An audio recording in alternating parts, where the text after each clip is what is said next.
This video is brought to you by catbeast.com. Design your own custom snapbacks and hats. We are Beast. Overtime.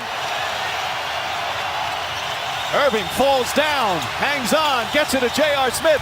Can't hit the three. Green with another rebound. As Irving is going to go back to the Cavalier locker room. Obviously not a good sight for the Cleveland Cavs.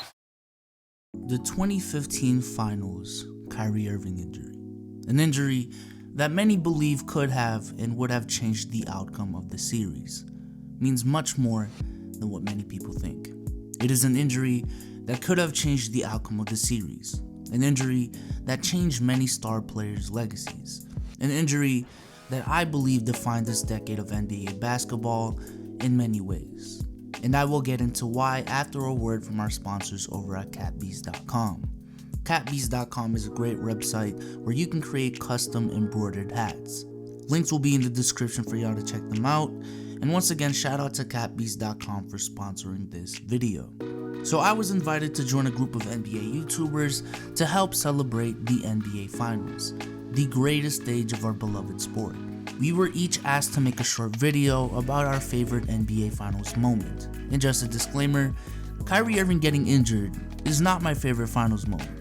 But when I look back throughout history, the reason why I chose this moment is not because of the greatness of the moment like other moments in NBA history, because again, there is nothing great about Kyrie Irving getting injured unless you're a sadistic Warriors fan, but because of the significance of the moment when it comes to the community, talking about narratives and legacies about certain players. But before we do that, let's talk about this moment. The stage was set, the 2015 NBA Finals, featuring the Golden State Warriors, the NBA's newest powerhouse that came out of nowhere, led by their revolutionary point guard and MVP in Stephen Curry, versus the Cleveland Cavaliers, led by their returning hero in LeBron James and their newly formed Big Three. The Warriors were indeed favored going into the series, as they were viewed as the better team, being a 67-win team with home court advantage and the reigning MVP of the league on their side, combined with the fact that the Cavs were without one of their stars in Kevin Love. But then Game 1 commenced, and it was much closer than people predicted. It was a back and forth battle the whole game, and late in the game, Kyrie got this clutch block on Curry to essentially force the game into overtime. And in overtime, Kyrie Irving got injured with 2 minutes remaining and would be out for the remainder of the series. The Cavs would still, however, manage to go up 2-1 in the series through a combination of the greatness of LeBron James and Curry underperforming in Game 2. But the Warriors would still manage to close out the series and become the league's champion for that year. The year after, the Cavs would come back with a healthy squad against what many consider an even better Warriors squad, and as we all know, managed to come back from a 3-1 lead to give Cleveland its first title in franchise history. And then this is where the narratives come back into play, because it's been 4 years since the injury and we are still talking about that 2-year stretch. We are literally coming to the end of the decade and we are still talking about this stretch on pretty much a daily basis, because this 2-year stretch was just full of hypotheticals. What if Kyrie and Kevin Love were healthy? Would it really be as simple as the Cavs would have won if they were?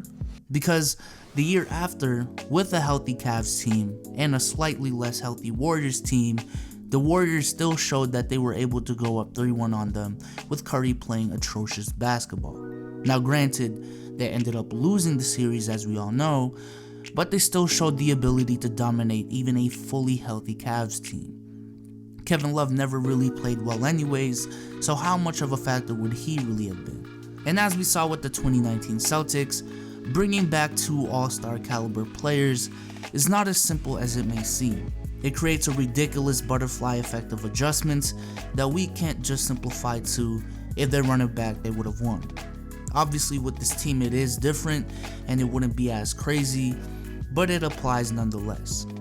But we can even look at the Rockets. For a year, we talked about the Rockets pushing the Warriors to 7 without Chris Paul in the last 2 games, and that if he was healthy, they easily would have won the series.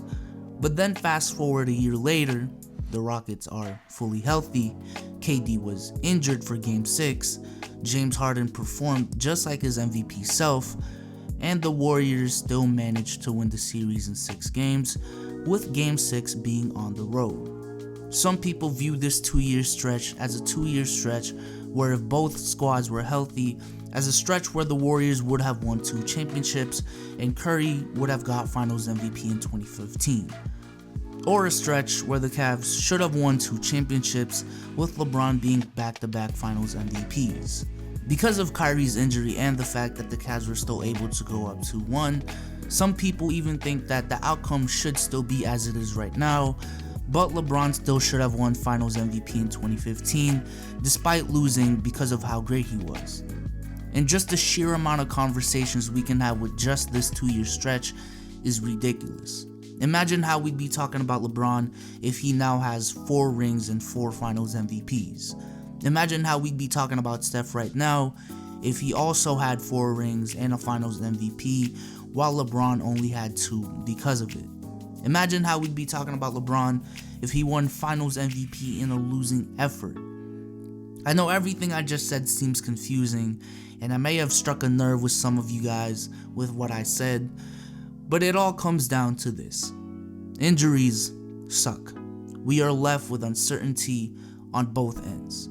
We never give the winner the credit that they deserve, despite the chance of them actually winning, even with injuries not taking place.